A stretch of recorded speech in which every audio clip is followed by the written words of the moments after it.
Hi, it's Jo Painter here, and today's video is all about our inner critical voice. That one that pops up and tells us things that we're not good enough at just at the wrong time. And just before I start, I'd just like to ask that if you could share this video, that would be great, so as many people can hear it as possible. Thank you.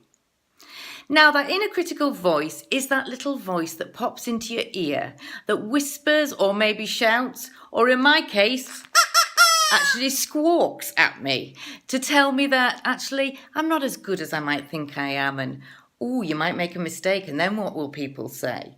Or your videos aren't going to be very well liked, or they're not perfect, so what will people say?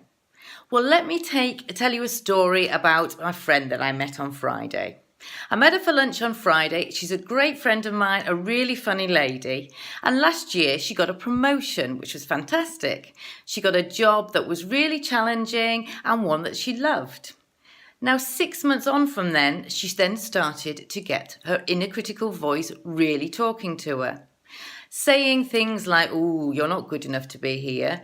What makes you think you're important enough to be in these meetings? Or, that was a mistake you made. Be careful, you'll lose your job. Or things like, you need to speak up more, you need to be tidier, you need to work harder. All of these voices, this inner critical voice saying things to her. And she'd start overthinking and worrying, and that did make her start to make mistakes at work. And from then on, she would worry and no longer enjoy the job. So despite the feedback that she was getting, that she was doing a very good job, she was still having all these thoughts, and she was taking the thoughts home with her. That was stressful at night. Her husband was upset to see her so stressed and anxious. So we've talked quite a bit since then, and we've worked on different ways of dealing with the inner critical voice.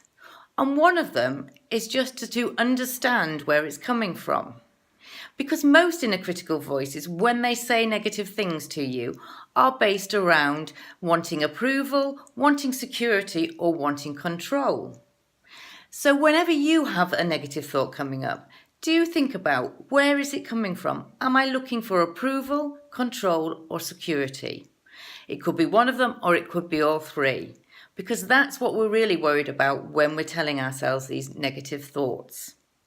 Once you've realised that, then think about, if in this moment I could accept that I'm having these thoughts and that's okay, would it make a difference?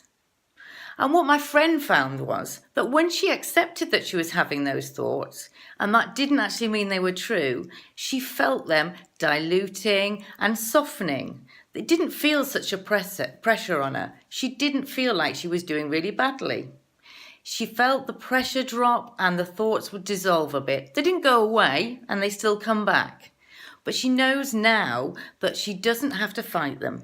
She can just accept that they're there at that moment. There's my negative thoughts about my ability to do this job, and that they soften and she can move on and go to work and do her work anyway. I hope you found that of help. And if you have, as I say, please share it on your pages or Facebook page, or post it elsewhere, as I'd love as many people as possible to hear it. And I'm Jo Painter of Confidence Coaching for Women. And if you're interested in having a chat with me, I'd love to hear from you. You can just pop a comment under the post and I'll get back to you. Jo Painter, confidencecoachingforwomen.co.uk. Thanks for listening.